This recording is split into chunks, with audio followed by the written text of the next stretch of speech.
आपका स्वागत है। मैं विवेक बिंद्रा, मोटिवेशन स्पीकर और बिजनेस कोच। अकबर महान था या शैतान था? जलालुद्दीन मोहम्मद अकबर 1542 में इनका जन्म हुआ।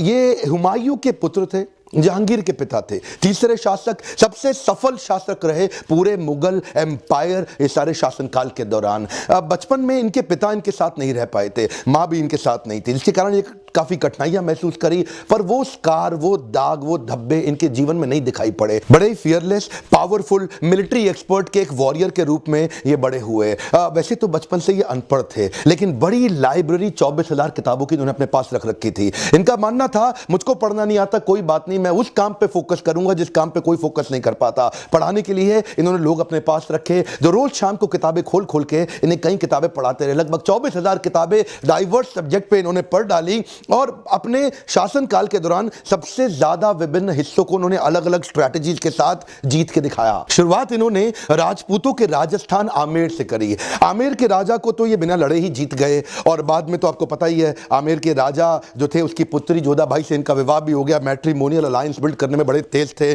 और आमेर जीतने के बाद जो आज का जयपुर है ना राजस्थान में, इनकी पूरी नजर राजस्थान और गुजरात पे थी, क्योंकि वो व्यापार मार्ग से राजस्थान गुजरात समुद्र से व्यापार मार्ग को बिल्ड करता था, इंटरनेशनल अलायंसेस इंपोर्ट और एक्सपोर्ट में। तो ये सोचे कि राजस्थान में सबसे महत्वपूर्ण चित्तौड़ है और सबसे पावरफुल भी। अब उस समय भी हमारे राजपूत बड़े पावरफुल हुआ करते थे। चित्तौड़ को जीतना सबसे मुश्किल इनको लगा कि वो हब है, बाकी सारे स्पोक अपने आप कंट्रोल में आ जाएंगे। जैसे पहिए का हब होता है चक्का, उसके आसपास सारे स्पोक। तो ये सोचे कि चित्तौड़ को जीतना बड़ा इंपॉर्टेंट है। राजा मान सिंह जो आमेर जयपुर के थे, उनको साथ में लेकर के 30,000 लोग मारे गए। उस समय बड़ा भयंकर युद्ध हुआ चित्तौड़ का। युद्ध अकबर जीत गया। हुआ क्या, रणथंभौर जल्दी से हार मान गया और तुरंत सरेंडर कर गया। जैसलमेर जल्दी से हार मान गया, तुरंत सरेंडर कर गया। इस तरह करते करते सारे राजपूत अब इनके साथ जुड़ते चले गए। ये मैट्रिमोनियल अलायंस जरूर कर लेते थे उनके साथ, उनको अपने परिवार का हिस्सा बना लेते थे, उनकी रियासतें उनको वापस दे देते थे। बोलते थे कि मैं इससे तुमसे टैक्स और रेवेन्यू कलेक्ट करूंगा और तुमको फ्रीडम दे रहा हूं, तुम अपनी रियासत दोबारा चलाओ। इससे जो है ना लोगों में विश्वास आपस में बढ़ा। और इनफैक्ट मान सिंह वगैरह तो उनका परिवार तो इनके साथ इनके राजमहल में आकर के इनके जो नवरत्न थे उसमें आकर के जुड़ गए। अकबर बहुत मास्टरमाइंड था, इसने राजपूतों को ही आपस में लड़वा दिया।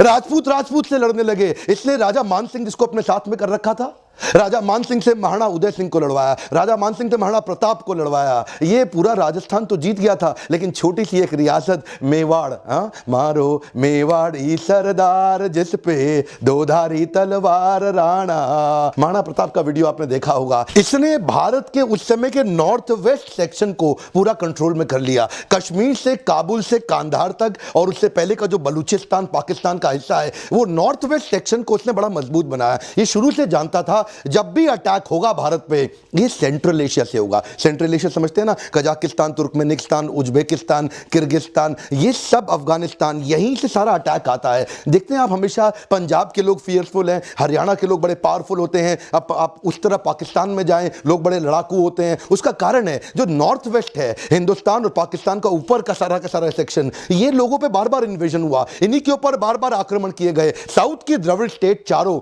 इनके पढ़ाई में अच्छी इसलिए इनको कोई तंग करने ही नहीं आया, इनके पास कोई पहुंचा ही नहीं। जब भी अटैक होते थे भारत पे, ऊपर से होते थे। अकबर को यह बात समझ आ गई, पूरा नॉर्थ वेस्ट उसने अपने समय पे कंट्रोल कर लिया ताकि भारत के बाकी हिस्से को संभालने में उसको दिक्कत ना आए। अकबर के अगर थोड़ा शुरुआती जीवन पे चले तो अकबर के पास उनका माइंड इमोशनल भी था, एनालिटिकल भी था। किताबें ज्यादा सुनने से दोनों प्रकार के माइंड को डेवलप किया, जानते थे कब किसका इस्तेमाल करना है। एक कहानी, जब ये आगरा में बचपन में रहा करते थे तो बैराम खान इनका प्रमुख सेनापति था, उसके संरक्षण में रहते थे। बैराम खान का इनकी शुरुआती सफलता में बड़ा कंट्रीब्यूशन था, तो बैराम खान के साथ ही रहते थे। लेकिन धीरे धीरे बैराम खान में कुछ अकड़ आने के कारण, कुछ डिस्टर्बेंस होने के कारण वो अकबर के खिलाफ थोड़ा थोड़ा रिवोल्ट करने लगे। अच्छा, अकबर उस समय 18 साल के होने वाले थे, छोटे थे, लेकिन ये जानते थे कि यहां पे मैं आगरा में बैठ के अगर बैराम खान के खिलाफ कुछ भी करूंगा तो मारा जाऊंगा, दिक्कत हो जाएगी। तो इन्होंने ना चुपचाप जाके बैराम खान को बोला कि भाई मैं शिकार करने जा रहा हूं, और आगरा से शिकार करने के बहाने दिल्ली आ गए। और दिल्ली आके इन्होंने अनाउंस कर दिया,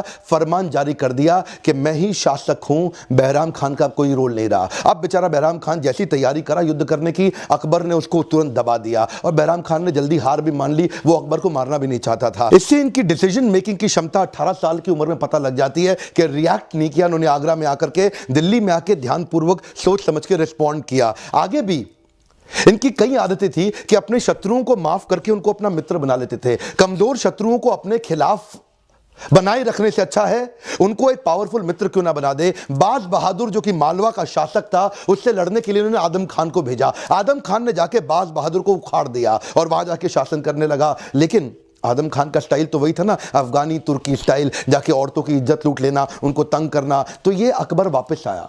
अकबर ने वापस आके आदम खान को हटाया और वहां से एक बड़ा लेसन लिया, क्यों ना कुछ ऐसा करूं जो मेरे लिए स्केलेबल हो, कुछ ऐसा करता हूं जिससे पूरे भारत में मेरे पे विश्वास बिल्ड हो। आदम खान को बोला तू वापस आ जा, तू चुप कर। बाज बहादुर को बोला इधर आओ, आप मेरी बात सुनो, आप हार गए कोई बात नहीं, मैं आपको आपकी रियासत वापस करता हूं, लेकिन आपको अपनी रियासत में फ्रीडम तो मिलेगी पर आपको टैक्स देना होगा मुझे। आप मेरे अंडर रहेंगे, मेरे कंट्रोल में रहेंगे और मैं आपको सिपाही अपने लिए तैयार करने के लिए हमेशा ट्रेन करता रहूंगा। जब भी युद्ध होगा आपको मेरे सपोर्ट में आना पड़ेगा। इसको बोलते हैं मनसबदारी। आगे इन्होंने मनसबदार भी बनाए। अकबर शुरू से बड़ा चतुर था, वो जानता था कि मैं अकेला कुछ नहीं कर पाऊंगा। स्केलेबल मॉडल को बिल्ड करने के लिए मुझे मिलिट्री एडमिनिस्ट्रेशन के लिए, सिविल एडमिनिस्ट्रेशन के लिए, एफिशिएंसी के लिए मनसबदार तैयार करने पड़ेंगे देश भर में, जो मेरे लिए मैन पावर, बढ़िया पावरफुल घोड़े जो कि तुर्की, इराकी, अफगानी घोड़े हों और बढ़िया शक्तिशाली हाथी, वो प्रिपेयर करके रखेंगे। इनको मैं पे करूंगा। अच्छा ये बनेंगे कहां से? इसके लिए उसने बड़ा ऑडिट सिस्टम बनाया। ऐसा नहीं किसी को भी मनसबदार बना दे, तो उसका ऑडिट करता था। उससे पहले इनकम एक्सपेंडिचर जो उनका रेवेन्यू का जो हेड था, वो पहले एक बार रिकमेंडेशन लेके आएगा, फिर मिलिट्री हेड रिकमेंडेशन लेके आएगा, 2 बार चेक एंड बैलेंस हो गया, फिर फाइनली अकबर उसको अप्रूव कर देगा, हाँ जी ये मेरा मनसबदार है। तो ये मनसबदार उसको स्केलेबल मॉडल में दिल्ली में बैठे बैठे, आगरा में बैठे बैठे देश भर में टीम तैयार करने के लिए बड़ा हेल्प करता था। देखिए ये इसे बोलते हैं इंटेलिजेंस। आप अकेले नहीं बढ़ सकते। स्केलेबल मॉडल के लिए हाई परफॉर्मेंस टीम ऐसे ही तैयार होगी। ये हिंदुस्तानियों को दोस्त बनाता था। ये कहता था विदेशियों को पहले बाहर से लेकर के आऊं और यहीं पे अपने झगड़ों में लगा रहा हूं, फायदा नहीं है। ऐसा कुछ करो कि यहीं के लोग मेरे सारे दोस्त हो जाएं और विदेशी आक्रांता ना आए, मैं पूरे देश को कंट्रोल कर लूं। इस प्रोसेस को और शक्तिशाली बनाने के लिए इसने आमेर की जोधाबाई के बाद बीकानेर की राजकुमारी से विवाह किया। उसके बाद जैसलमेर की भी राजकुमारी से इसने विवाह किया। इससे मैट्रिमोनियल अलायंस और मजबूत हो गए। राजपूत इनके साथ और लॉयल हो गए और इन्होंने भी रिश्ता बनाने में कोई कमी नहीं छोड़ी। ऐसा नहीं कि पहले जैसे होता था कि हिंदू लड़कियों को कन्वर्ट करके मुसलमान बना दें। ये क्या करते थे, उनको अपना हिंदू मंदिर भी बना के देते थे अपने ही राजमहल के अंदर। उनको अपने धर्म कन्वर्जन पे फोर्स नहीं किया करते थे। तब भी आप जानते हैं ना उनके लिए मंदिर हुआ करते थे। आपने जोधाबाई मूवी देखी। ये इसके कारण, रिश्ते मजबूत होने के कारण इनको उनके लिए फैलना आसान हो गया था। अकबर की स्ट्रैटेजी से आपको बड़ा फायदा होगा। पहले तो ये सामने वाले को युद्ध में जीतता था, उसके बाद उसका दिल जीत लेता था। कहता था युद्ध में तुमको हरा दिया, अब तुम्हारा दिल जीत लेता हूं, तुम मेरे पार्टनर बन जाओ, मेरे साथ आ जाओ। तो ये उस समय गुजरात पहुंचा। अहमदाबाद के बाद, अहमदाबाद इसके लिए जीतना आसान था, लेकिन वहां पे सूरत, बड़ौदा, भरूच, वहां मिर्जा लोगों का कब्जा था। इसने राजा मान सिंह के साथ में मिलकर मिर्जाओं को खदेड़ा, उनको हरा करके वो रियासत को अपना बनाया और वापस आया। उनको बोला चलो ठीक है, कोशिश करते तुम संभाल के देखो। जब ये अकबर दिल्ली जब पहुंचा, आगरा पहुंचा, तो वहां मिर्जा लोग फिर से अकड़ गए। बोले कोई अकबर नहीं है जी, ओए हम ही देखेंगे, यहां पे हम ही मालिक हैं। ये फिर रिवोल्ट मार गए। अच्छा ये जानते थे कि अकबर आगरा से आएगा, उसको 60 दिन लगेंगे, 2 महीने का समय लगेगा। तो ये इतने में ये लोग अपने आप को प्रिपेयर कर रहे थे। इनको मालूम नहीं अकबर अनएक्सपेक्टेड, स्विफ्ट, बहुत तेज अटैक करता था। 60 दिन के रास्ते को अकबर ने फिर से 11 दिन में ट्रैवल किया। 3000 की सेना लेके आया, वो 20,000 थे और 3000 ने अनएक्सपेक्टेड ऐसा अटैक किया, मिर्जा लोगों को खदेड़ के फिर खत्म कर दिया। अच्छा इनके जो बचे हुए शत्रु थे वो मिलके प्लान करके अटैक करते थे। वहां पे उज़्बेकी लोगों का कब्जा था जौनपुर से बिहार और उड़ीसा की तरफ, तो उन्होंने यहां से अटैक किया और मिर्जा लोग जो लाहौर में थे, वेस्टर्न, देखिए वेस्टर्न और ईस्टर्न दोनों अटैक साथ साथ होने शुरू हुए और सबने सोचा कि अब अकबर बेचारा फंस जाएगा। लेकिन अकबर की स्पीड के बारे में नहीं जाना। अकबर फास्ट मूवर था। अकबर जौनपुर आया, यहां अटैक किया, इनको पीटा, अचानक भाग के लाहौर पहुंचा, लाहौर जाके उसको पीटा, फिर भाग के यहां आ गया। इतना तेज ट्रैवल लोग सोच नहीं सकते थे। अकबर ने टीम ही ऐसी तैयार करी। इसीलिए मैंने बताया ना शुरू में मनसबदार, वो मनसबदार में कहते थे घोड़ा ऑर्डिनरी नहीं चाहिए, मुझे ये अफगानी, इराकी, तुर्की शक्तिशाली घोड़े चाहिए और हर आदमी पे 2 घोड़े चाहिए। एक खाली भागेगा और एक पे बैठ के भागेंगे, ताकि जो थक जाए उसके ऊपर बैठ जाए। इससे इसकी स्पीड बनती थी। इसकी स्पीड को लोग टॉलरेट नहीं कर पाए और ये पूरे भारत को कब्जा कर गया। अच्छा इसमें एक बात बड़े ध्यान देने की है, ये बनाता था हेट्रोजीनियस बटालियन ऑफ सोल्जर। ये हेट्रोजीनियस बटालियन ऑफ सोल्जर का मतलब क्या है? ये मिक्स्ड लोग लेके आता था। एक साथ एक लोगों की सेना नहीं रखेगा खाली। ईरानी, तुरानी, अफगानी, हिंदुस्तानी और उसके अंदर राजपूत, ये सब लोगों को मिक्स कर देता था। मिक्स इसलिए करता था किसी भी प्रकार से किसी एथनिसिटी पे, किसी धर्म पे या किसी भी प्रकार से कोई यूनियन ना बन पाए। ये लोगों को मिक्स इसलिए करता था कि ज्यादा एक्सक्लूसिविटी आ जाए तो रिवोल्ट होने के चांसेस बढ़ जाते हैं। ये ह्यूमन बिहेवियर को समझता था। मैं मारुति में ट्रेनिंग करते रहा हूं, आप मारुति हरियाणा का केस सारा का सारा लोग माने सर का जानते ही हैं। वहां क्या हुआ था, मारुति में भी यही दिक्कत थी। पहले केवल हरियाणा के लोग थे। जब एक प्रकार के लोग इकट्ठे होते हैं तो वो यूनियन को बहुत ज्यादा मजबूत कर देते हैं। तभी से मारुति ने क्या किया, केवल हरियाणा के लोग मत रखो, यूपी भी जाओ, वहां से लोग हायर करके लाओ मजदूर वर्कर, बिहार से लेके आओ नीचे उड़ीसा तक जाओ, एमपी, सीजी, छत्तीसगढ़, राजस्थान, ऊपर हिमाचल, उत्तराखंड, उत्तरांचल, सबके लोग लेकर के आए। वो मिक्स कल्चर हुआ। तो उसके बाद अब क्या हुआ, अब मारुति में आज दंगे नहीं होते हैं। मैंने बहुत ट्रेनिंग करी है मारुति में, आप जानते ही हैं। इसको बोलते हैं हेट्रोजीनियस बटालियन। मिक्स लोग रखो, आप डी रिस्क कर लोगे अपने आप को। अकबर की एक समझदारी का किस्सा सुनिए। उज्बेकिस्तान से जो वहां के सुन्नी मुसलमान थे, अब्दुल्ला सुन्नी, वो अकबर के पास आया। बोला देख भाई अकबर, तू भी सुन्नी मैं भी सुन्नी, और जो ईरान में पीछे यहां जो उज्बेक से ईरान का रास्ता जाता है सऊदी अरेबिया के लिए, जहां मक्का जाना होता है, बोला ईरान के जो मुसलमान है वो शिया है और तू और मैं तो सुन्नी है, हम दोनों तो भाई भाई हैं। ऐसा करते हैं, इस ईरान वाले को थोड़ा लपेट लेते हैं, इसको युद्ध करके हरा देते हैं, इसको खत्म कर देंगे तो हम लोगों के लिए, सबके लिए मक्का जाना आसान हो जाएगा और वहां ट्रेड रूट भी हमारे हाथ लग जाएगा। तो अकबर ने उसको जवाब में बोला, देख भाई उज्बेकी, ये शिया सुन्नी का झगड़ा मुझे मत सुना तू, मैं इस चक्कर में नहीं पड़ने वाला। मैंने गुजरात जीत लिया है।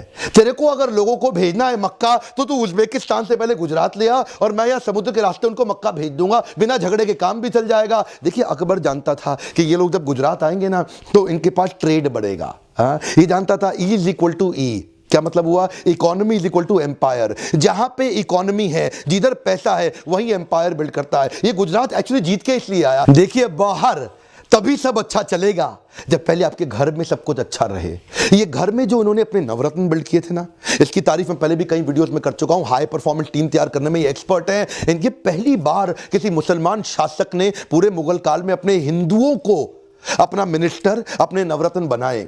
राजा मान सिंह, तानसेन, राजा बीरबल, राजा टोडरमल, ये सब हिंदू राजा थे। और इनफैक्ट अब्दुल रहीम खाने खाना, उनकी जो माता थी ना, वो भी कृष्ण के लीनियज में से आती थी। वो सब भी कृष्ण के पुजारी हुआ करते थे। अब्दुल रहीम खाने खाना की जो माँ थी। तो ये जो इंक्लूसिवनेस इसने अपने नवरत्नों में बिल्ड किए, इसमें डिसीजन मेकिंग के कारण इनकी कमिटमेंट और बढ़ गई। पूरे भारत देश का दिल जीत पाने का एक और कारण था कि अकबर की एक पॉलिसी थी, possibility of conversion to and from Islam. क्या मतलब हुआ, आप इस्लाम में आना चाहते हो, आपका स्वागत है। आप इस्लाम छोड़ के जाना चाहते हो, आपको बधाई है। ये अकबर एकमात्र ऐसा शासक था जिसने जबरदस्ती नहीं करी। इसने तो एक कॉमन धर्म बनाने की कोशिश करी जिसको बोलते हैं दीन इलाही। इसने सारे धर्मों के लोगों को साथ में लेके आया, चाहे आप सिख हैं, जैनी हैं, पारसी हैं, जिनको बोलते हैं ज़ोरास्ट्रियन, आप हिंदू हैं या आप क्रिश्चियन हैं, उन सबको उनकी कॉमनैलिटी लाके जोड़ने की कोशिश करी। इसको बोलते हैं सुलेह कुल। क्या मतलब हुआ, पीस टू ऑल। इसने बना दिया कि इबादत खाना वो था एक कॉमन सेक्शन जहां सारे धर्म के लोग आकर के मिल करके अपनी अपनी पूजा कर सकें और एक दूसरे से चर्चा कर सकें, एक डायलॉग बिल्ड कर सकें। इनफैक्ट मीराबाई जो इनके शत्रु राजा की पत्नी थी, ये चुपचाप भेष बदल के मीराबाई के कृष्ण भजन भी सुनने जाते थे। अपने साथ तानसेन को भी ले जाते थे, आओ तानसेन चुपचाप सुन के चल के। तो वो जो है ना कृष्ण के भजन सुनना, उसके बाद कृष्ण के जो अर्चक विग्रह थे, जो उनके डीटी, जो उनकी मूर्ति थी, वहां जाके हीरो का हार रख करके आए। ये जो इनकी इंक्लूसिव ग्रोथ, इसके कारण उन्होंने दिल जीत लिया। और दूसरी तरफ औरंगजेब, ये एक्चुअली ना पूरे मुगल एम्पायर के अंदर अकबर को हमेशा हीरो बोला जाता है और औरंगजेब वो तो विलेन है। अकबर ने अपने पिता के लिए हुमायूं टॉम बना दिया और औरंगजेब ने अपने पिता शाहजहां को जेल में डाल दिया। राजा बनने के लिए अपने भाई की हत्या कर दी।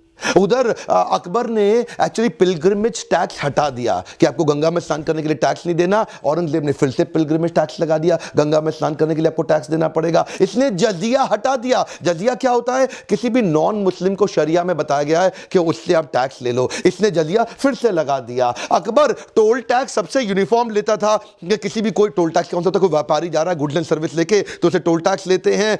लेकिन औरंगजेब क्या बोला, अगर आप मुसलमान हैं तो 2.5% टैक्स दो और और अगर आप हिंदू हैं तो 5% टैक्स दो। अकबर के शासन में आपको खुश रहने के लिए, सफल होने के लिए मुसलमान होना जरूरी नहीं है। लेकिन औरंगजेब, अगर आप मुसलमान नहीं हैं तो मैं या तो आपको मार दूंगा, आपके मंदिर तोड़ दूंगा, आपको खत्म कर दूंगा। औरंगजेब एक पक्का विलेन, जिसको ना हिंदू पसंद करेगा, ना मुसलमान, ना किसी प्रकार का कोई देश, ना कोई जात, ना कोई धर्म। अकबर महान था या शैतान था, यह निर्णय आप ले लीजिए, पर वो उसने सामाजिक रेवोल्यूशन, कई सारे सोशल रिफॉर्म्स लेकर के आया। पहली बार उसने बाल विवाह बंद कराए, उसने सती प्रथा, जबरदस्ती औरतों को आग में जला देना, वो उसने बंद कराया। उसने दास प्रथा बंद कराई। दास प्रथा का मतलब क्या हुआ? जब कोई मुगल राजा आकर के किसी शासक, किसी सल्तनत को जीत लेता था तो उनकी बहुओं को, उनकी बेटियों को अपने हरम में डालता था, उनका बलात्कार करता था, उनके पतियों को अपना दास बना लेता था। यह पहली बार एक इंक्लूसिव ग्रोथ लाके एक पॉपुलर लीडर बनने का प्रयास किया।